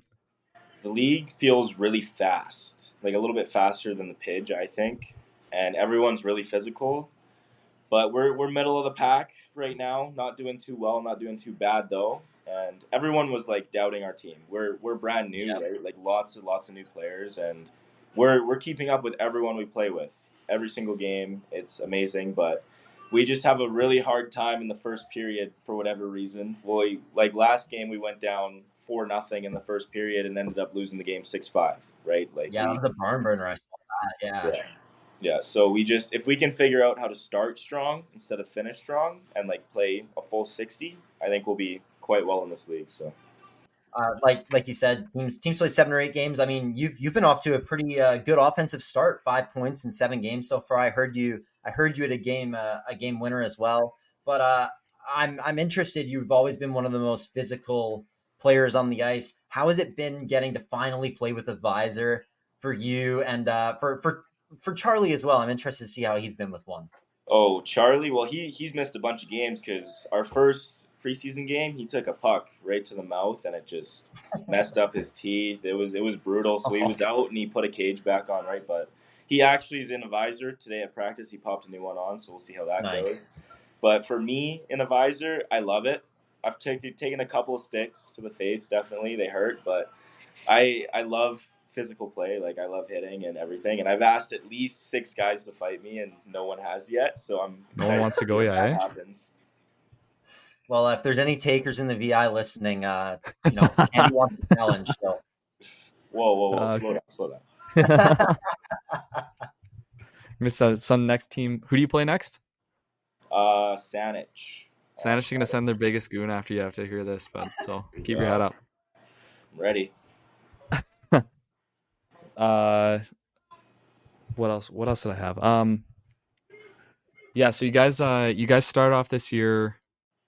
What you guys 500 or are you guys like what's kind of like the I was gonna say what's kind of the goal this year for you guys? Because obviously you got 2 years left in your junior career.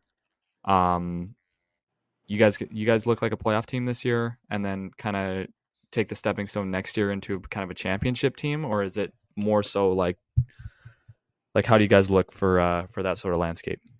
Exactly what you said. Like we just this year, I think we make playoffs. That's the big goal, and then next year make a run. But if we can make a run this year, that would be great too. We definitely have the skill and the physicality, so let's hope we can do something with it, right? Are you guys pretty young, so you get a lot of vets back next year? Yeah, yeah. I think we only have two 20-year-olds, Toomer and Veach. So I think most guys will return next year. Oh yeah, VIJHL. I Yeah. forgot VIJHL was on your team. Me and him, we played minor hockey together for a long time. So Yeah. is He's a great Brad guy. involved at all this year? Yeah, Brad's assistant coach. Okay, so you see him every day too. Not every day. He only comes down for games because he's got to be on the mainland for his job and everything, right? Oh, Yeah. right. Okay. Oh, Yeah. he's commuting. Yeah. What's Wow, it What's okay. it been like getting to have him again this year after a year without? Well, again, I like him too. He's a great coach, and having him and Dicky, since they both coached me my first 3 years, and now both coaching me on the same team, is just amazing. And I know all the things they're gonna draw up. I know their plays. I know everything. So I'm loving it. I was That's gonna say a awesome. little combination of both your junior coaches in one spot now, so it's good. Yeah. Yeah. Yeah, it's a That's pretty good, rare bro. scenario. It's pretty sweet. Actually, Yeah. yeah, I've never heard of that happening before, so it makes sense. Yeah. It was one of the factors of me coming out here. That's for sure. Well, yeah, I was gonna say probably one of the biggest factors in you coming out there is both your original junior coaches are out there, so that's Yeah. great. Yeah.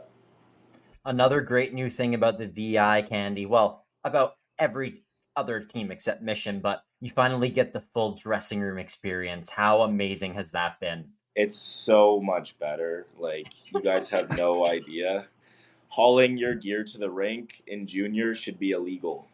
Like, having your own room where you keep your gear in and have your own space with the boys is just amazing. How is the facility?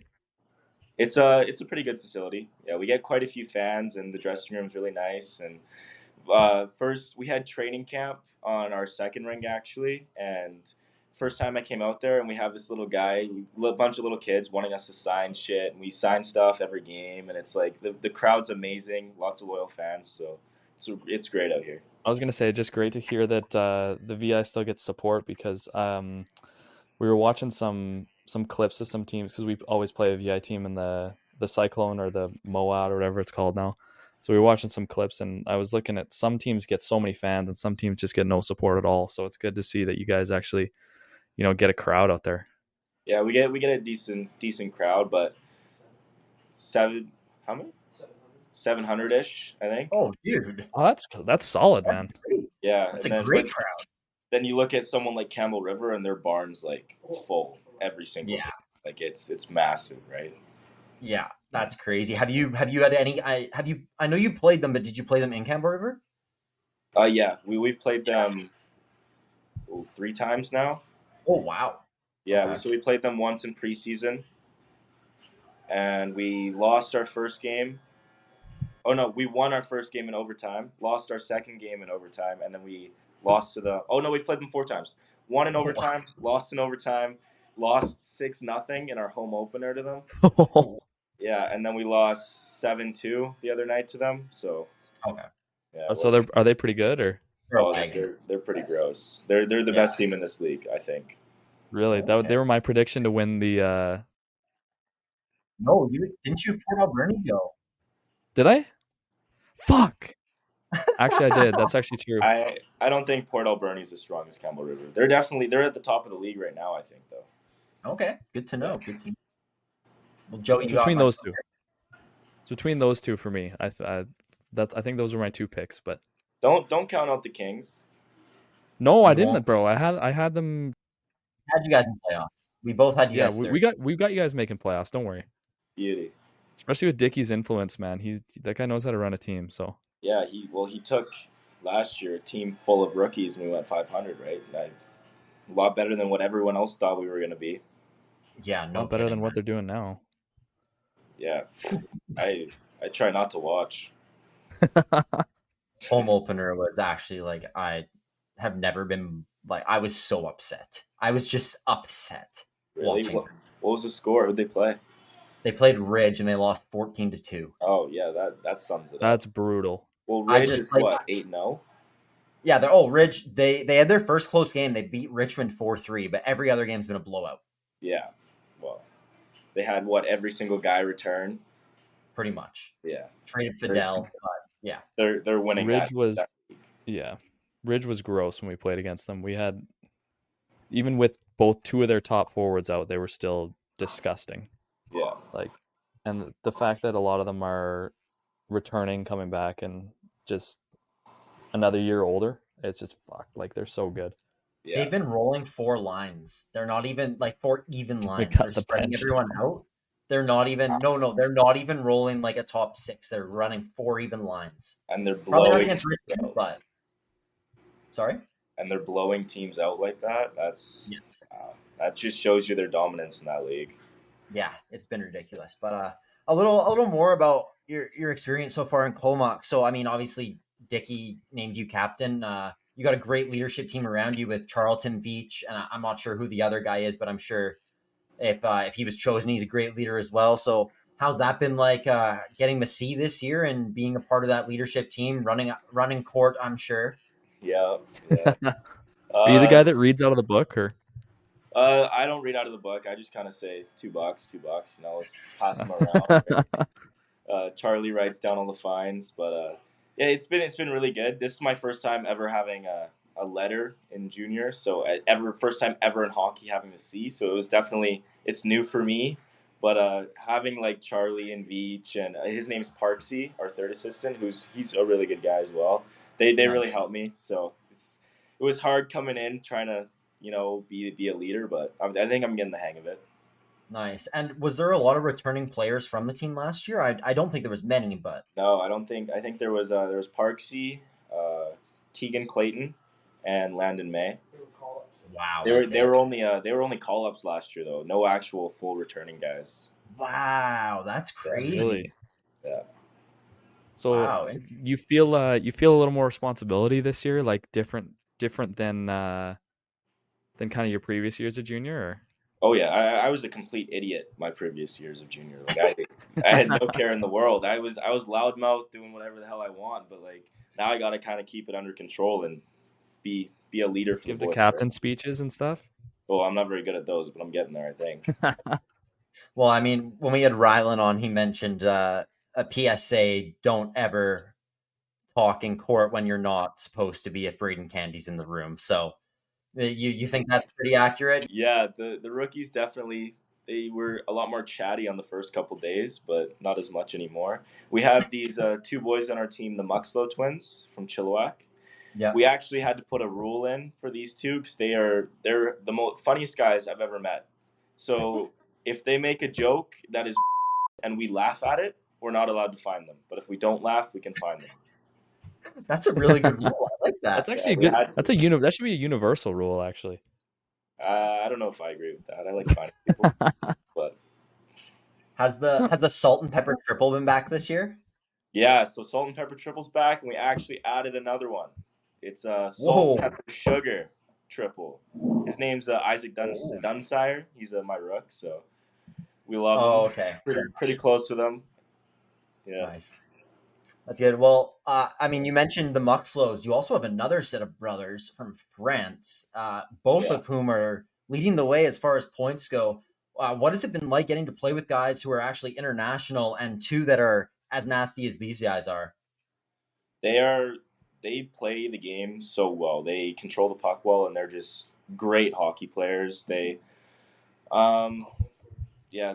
crazy goal scorers. The D-man is crazy controlling the puck. He takes his time, makes the right play, right? And they're amazing. Great addition to the teams, right? How's their English?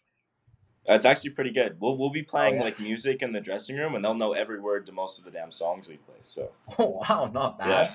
I was gonna say, how the hell did they find their way to Comox Valley? Like, do you know their story? I don't actually. I'm gonna say it was Brad Veach scouting, but that's just my guess. Okay. his vision. Well, Candy, I only got a couple more here for you. Joe, do you have anything else you want to end off with here? No, Owen, you fire away, buddy. Okay, so I was just going to start with, do you have any, if you can think of one, it's okay if you can't, we'll just cut it, but do you have like a best chirp you've ever heard? You've played with some unbelievable talkers and probably heard some good ones from the opponents as well. Can you think of any? Well, there's the obvious one of me being a black guy playing hockey, but the best chirp,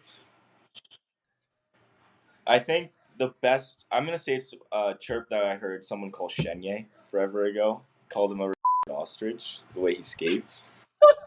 Love that guy. He's a great guy, but I remember someone on the opposing team yelled that at him, and I was kind of losing it. So Fair. yeah. It's a pretty good description, actually, probably. Yeah, I think so. And then my last one here, buddy, just any must-tell stories from your hockey or particularly your junior career. Just anything super notable, funny, crazy, anything like that. Notable, funny, or crazy? Crazy. Do you remember Andrew Karras? Yes. Oh my God, that guy was crazy. I think he's like doing pro fighting now. Like Yeah, MMA. he's trying to go for the UFC now, I think. Yeah, he could do it. But I think he came in our second year, right? Yeah. Yeah, he was what, 6'3", 250, 240 or something like that. Like, I think he was even taller than that. oh wow, like he was just absolute brute. And I remember he showed up, and I think it was his first game. He just shed the mitts with someone when we had cages on, and just ripped their buckets off, and just started going to town. And like, oh, the craziest story about him though I've ever seen was the craziest fight was with him and Kit. Yeah. They shed their gloves, didn't even take their cages off or anything, and just swung at each other, punching each other in the cage. You look at their knuckles after, and it's just straight cuts. It was insane. Straight psychopath. That's disgusting. That's crazy. That happened right behind me. I had no idea why the play was blown down because there weren't really fights anymore. And I turned around and the two biggest, probably the two toughest guys in the league, have their mitts shed. I was like, oh my God. Yeah, it was. Only they had visors back then. Yeah, that would have been crazy. I think Karras would have lost though. Have you had the chance to get into Tilly yet or no? No, I haven't. I've asked a couple guys, but nobody wants to go yet, eh? No. Trying to keep it in the weight class too. Fair. We actually enough. It was our home opener, right? Yeah, our home opener. My billet brother, he fought a guy named Logan Wright, big dude, and probably one of the best fights I've ever seen. Really? Yeah, it was. Well, this guy's an absolute animal. Like, he's crazy. So was the other guy, and they just shed their gloves at center ice right off the face-off, made it a show, right? Just chucking them at each other. It was amazing. That's so sick. Like the opening draw of the game? Not the opening draw. We were down like 5-0 already, and they lined up, and Logan, I guess, the guy on Campbell River, he was like, "We're going," and Cohen goes, "All right, fuck, here we go," and they shed their mitts, made it a show, and it was great. Nice. I love to hear that. Well, I'll see if I can find that clip. Maybe I'll throw it up there, and Was that in front of the fans in Campbell River? Or? No, that was actually our home opener in Comox. Oh, okay. Get the fans fired up for something. It got posted on Trenches Hockey actually. Ooh, okay. Oh, really? Yeah. We'll just pull the clip up from there then. Yeah, I'll pull it up. Sure. Well, that's huge, man. Nice. Well, buddy, I don't have anything else for you here. This has been a great interview. Thank you so much for giving your time. I know you're busy and you're tired, so I appreciate it. Had a pleasure playing with you, and I wish you guys all the best luck this year in Comox. Joey, you got anything else? Wish you the best. Wish you the best for this season. Well, me and Owen, we already said we're going to be watching you guys, so it'll be interesting to see how the season goes there. Yeah, thank you guys so much. And Owen, it was great playing with you. You were a great 20-bomb leader. So, thanks, buddy. I appreciate it. A role model. We'll just get you. So I'm going to end the recording, but we just got to get you to hang around. NFL Week 1 is here, and a new season means new ways to get in the action at DraftKings Sportsbook, an official sports betting partner of the NFL. You ready to place your first bet? Try betting on something simple like picking a player to score a touchdown. You know, me being a Seahawks fan, I love the Seahawks minus 170 against the Patriots this weekend. You could also bet DK Metcalf catching the first touchdown, or Kenneth Walker to score a rushing touchdown. Either way, score big with DraftKings Sportsbook, the best place to bet touchdowns. Download the DraftKings Sportsbook app and use code THPN. That's code THPN for new customers to get $250 in bonus bets when you bet just $5 and get 1 month of NFL Plus Premium on us, only on DraftKings. The crown is yours. This podcast is sponsored by DraftKings. Gambling problem? Call 1-800-GAMBLER. In New York, call 877-8-HOPE-NY or text HOPE-NY 467-369. In Connecticut, help is available for problem gambling. Call 888-789-7777 or visit ccpg.org. Please play responsibly. On behalf of Boot Hill Casino and Resort in Kansas, 21 and over, age and eligibility varies by jurisdiction. Void in New Hampshire, Oregon, and Ontario. Bonus bets expire 168 hours after issuance. For additional terms and responsible gaming resources, see dkng.co/ftball. NFL Plus Premium offer available only to new and former NFL Plus subscribers. Additional NFL Plus Premium terms at nfl.com/terms. Thank you so much, Brayden Candy, for hopping on with us, taking your time. Our first VI player, we finally got one on, so hopefully more to come. Candy said he's going to help hook us up. So, Joey, what did you think about the interview with Candles there? You good one? Seemed like a good guy. Beauty. Seemed like yeah, exactly. That's what I was just gonna say. Seemed like a good chirper, good guy knows what he's doing, and Definitely. seems like he can hold the room together too. I think so. Yeah, I think him and he'll do a great job as the captain there, and especially with Charlie Veach and I'm forgetting his name, but the other leader there as well. I think Park was it Parksy? Parker. Yeah, Parksy. He said Parksy. Yeah, Parksy. Hopefully, it seems like they got a good group there, and I think Comox will beat people's expectations for them. But besides that, Joey, I got a few notes from the jungle to talk about here. You want to get into it? Yeah, a little KI recap or a little PJ recap. I was just saying some notable scorelines. That Nelson division in the Grand Forks Nelson division is just insane. The amount of goals that are coming out of that div. Yeah. Also, what I didn't realize there's a kid from 100 Mile with 9 points in 5 games. Jaden Rusnak has 9 points in 5 games for the 100 Mile Wranglers as a rookie, 06 rookie. Ooh, keep an eye on him. That's actually, it was one of the most impressive things I saw the other. And then the rest of the players are either on Nelson or Calcigar or Grand Forks. And then there's a Princeton mixed in there and a Kimberly mixed in there. That's about it. Fair enough. Well, yeah, so that division is super high scoring. Yeah, fair enough. Well, in the Pidge, Chilliwack beat Delta the other night. A little bit surprised by that one, but I think just kind of shows Delta's not quite what they were. Port Moody continuing to lose. White Rock 8-3, Delta 6-3. White Rock still rolling. Again, I'm really high on them this year. Langley beats Grandview. Those are two teams that could have gone either way. Ridge and Richmond had Ridge's first close game the other night, 4-3 win, but for the Ridge Meadows Flames, they stay undefeated. All in all, the league's tightened up a bit. There was a lot of blowouts at the start of the year, but I think everyone's kind of got their feet under them now. Port Moody still struggling bad. North Bend finally picked up their first win, as well as Mission. Yeah. Still waiting for their first one. Yeah, Mission had a 6-5 barn burner against Abbey, and Abbey's looked real good, so I was pretty happy with that one. But it's looking like Chilliwack's going to probably end up coming second in that division. I think me saying Abbey sneaks in there was a bit of a reach. But Joey, some actually pretty big breaking news this week. Max Fowle, the reigning PJHL goalie of the year at Mission City Outlaws MVP, was traded to the Kelowna Chiefs to join his brother Spencer for a player development fee and another player who ended up not wanting to go to Mission, so he ended up getting traded to Williams Lake. Besides that, Mission's been making moves. I actually just got a notification on my phone right now that they've acquired 06 D-man Lachlan Freer from the Ridge Meadows Flames. Lachlan's brother, Halden, 16-year-old on the Outlaws this year. So Mission, they've added some pieces, and they've been playing good competitive hockey. Goaltending's been a lot better. That's been huge. They got this DHA kid, Jake Poblet, I think is how you say it, and he's looked really good. I'd keep your eye on him. But obviously Max ended up coming back from Saskatchewan, and it didn't make any sense for him to play for Mission this year, and he ended up moving on to Kelowna. I believe Kelowna, as a result, had to trade their 20-year-old goalie Brendan Smith to Creston. Joe, what do you think about that? Brendan Smith carried Kelowna for the last 2 years. They kind of disrespected him by trading him. Unless he requested trade, which he very well could have, because Kelowna's a shit show. That leaves Creston. I believe, with two 20-year-old goaltenders. Oh, Jacob wow. Burnside, 04, and Smith now being there as an 04. Creston hasn't looked the greatest this year, off to not the best start. They're also in a pretty...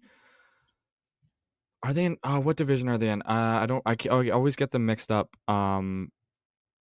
with their... They're in Kimberly's division, right? So they're in a pretty tough division with Kimberly and Columbia Valley and Fernie. But yeah, I don't really know why Crescent would want to acquire that guy unless they're going to get rid of their 20-year-old goaltender who they currently have. Okay.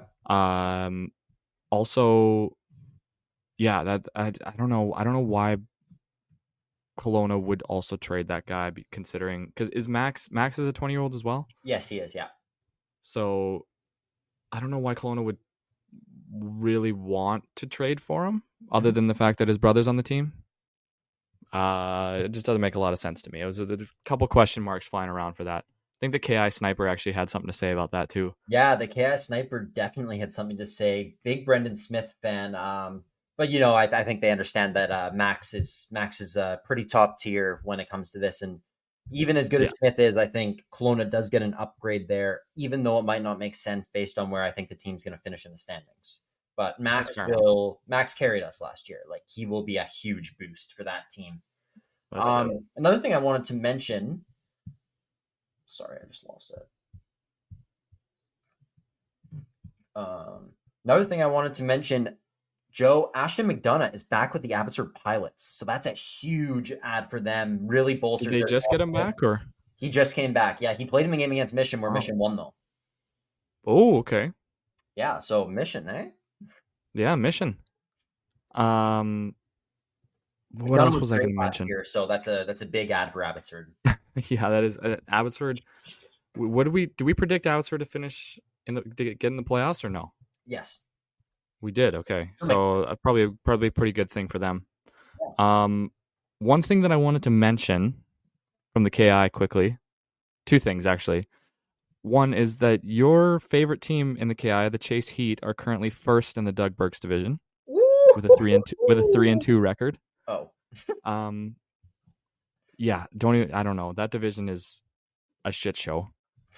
Also, in that division, the 100 Mile House Wranglers take down the Fernie Ghost Riders 6-4 on Saturday night, which was a shocking scoreline. I don't know if 100 Mile is sneaky good this year. They look like they took Revy to a shootout and they beat Fernie 6-4. Ooh, maybe we didn't predict them so well. Uh-oh. I don't know, man. I don't know. Maybe they're better. And Quesnel is not off to the best of starts. They're 1-2. Mm-hmm. Kamloops, Brenner Fife in net has looked very solid. He's been playing a bunch of games. That's my buddy's brother. Yeah. Just thought I'd shout him out. And Princeton is currently ahead of Revelstoke. Basically based on them playing 4 games and Revy's only played 3, but still. Yep. Just some early standings updates here. Columbia Valley is barely above Kimberly, both with 4 games played, and Nelson is currently 1 point above Grand Forks in that Neil de Murdoch division, the high scoring division. Good to know. Yeah. Another thing that I need to say, I got a text from Dickie after our VI preview. Just wanted to help out clear some things up for the viewers. So in the VI, they are only allowed 2 international players, but Americans don't count. It's unlimited North American, but only 2 internationals. So that's why we saw like kind of the roster schemes that we did, if that makes sense. Okay.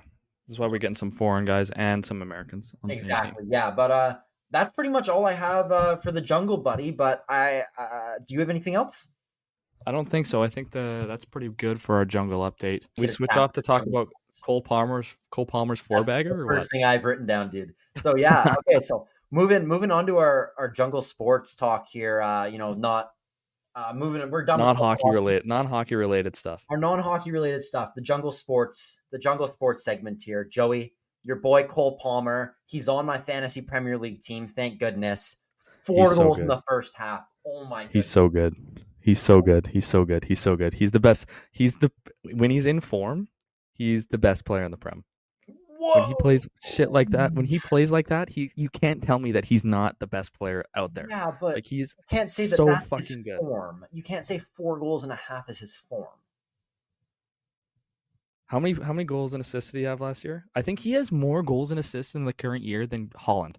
Because He's the Holland most in the Prem. Holland was hurt for a few months last year. That's true, but he has the most goal contributions, goal involvements, goal contributions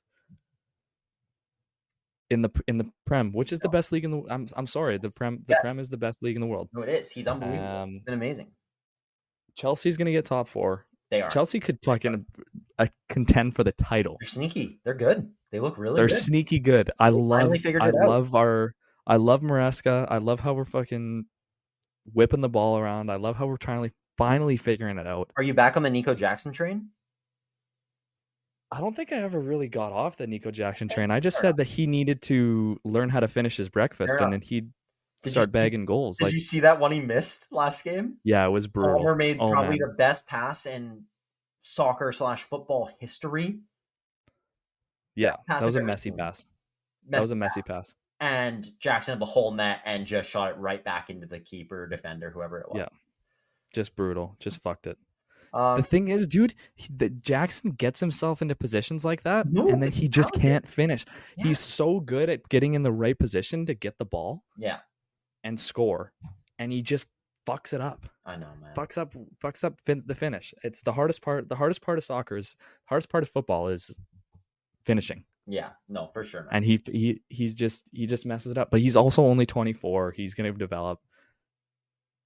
If not this year, next year I think he could.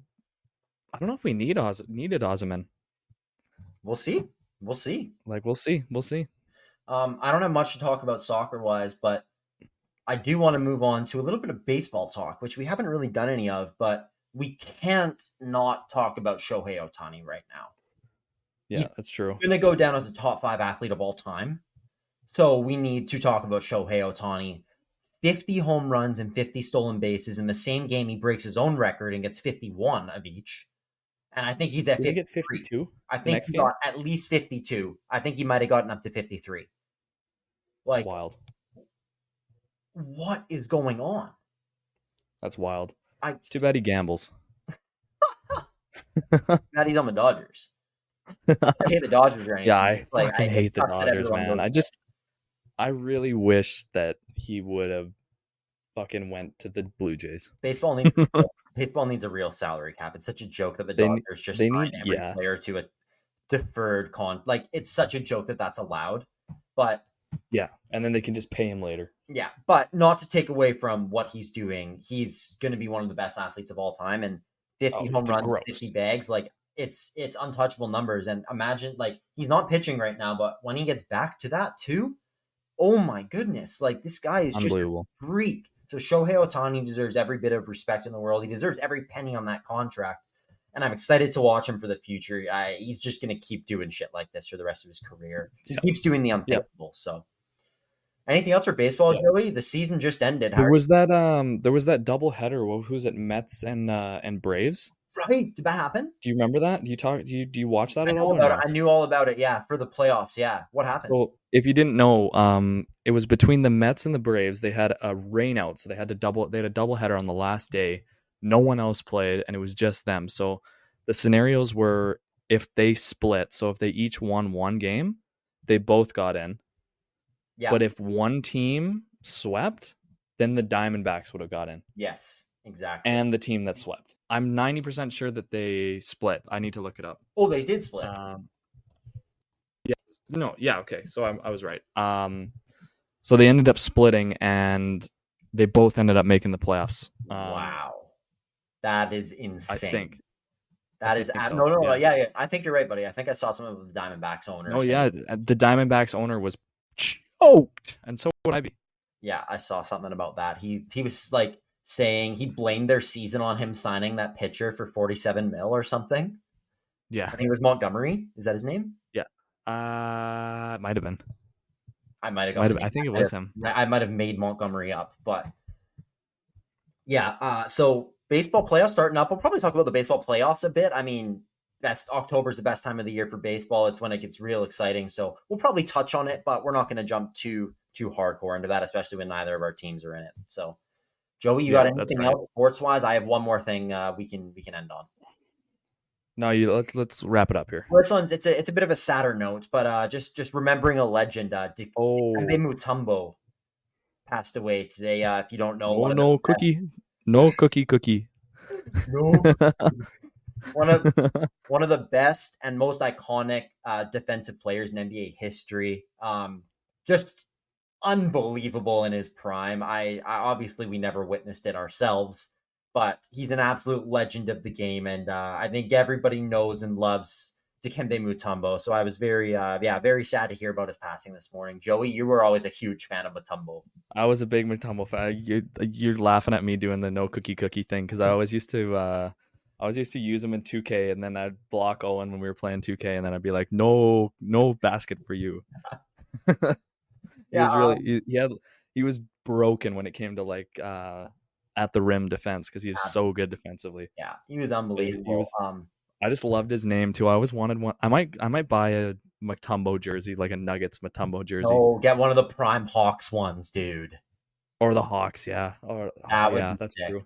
But it'd be pretty cool. Mutombo, also known for doing a lot away from the game, giving back.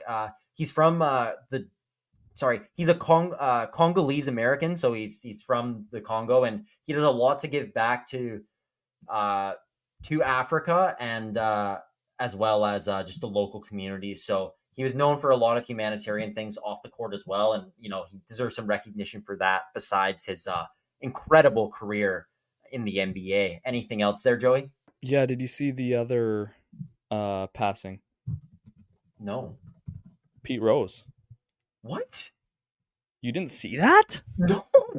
You didn't see Pete Rose passed away? No. Look it up.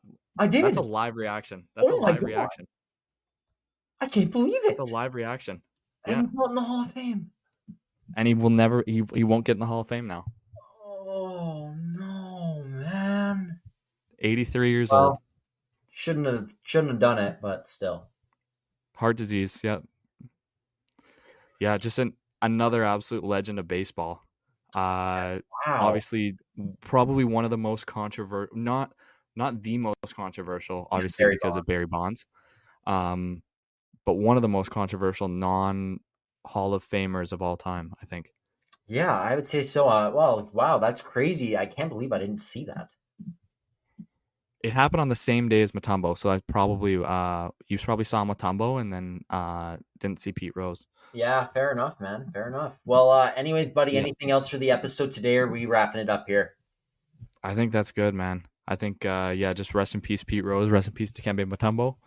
And I think we cut it there, man. Yeah, thank you guys all so much for listening today. Hopefully you all enjoyed the interview with our first VI player, and hopefully you're enjoying our NHL previews so far, where we're going to be rolling out those weekly.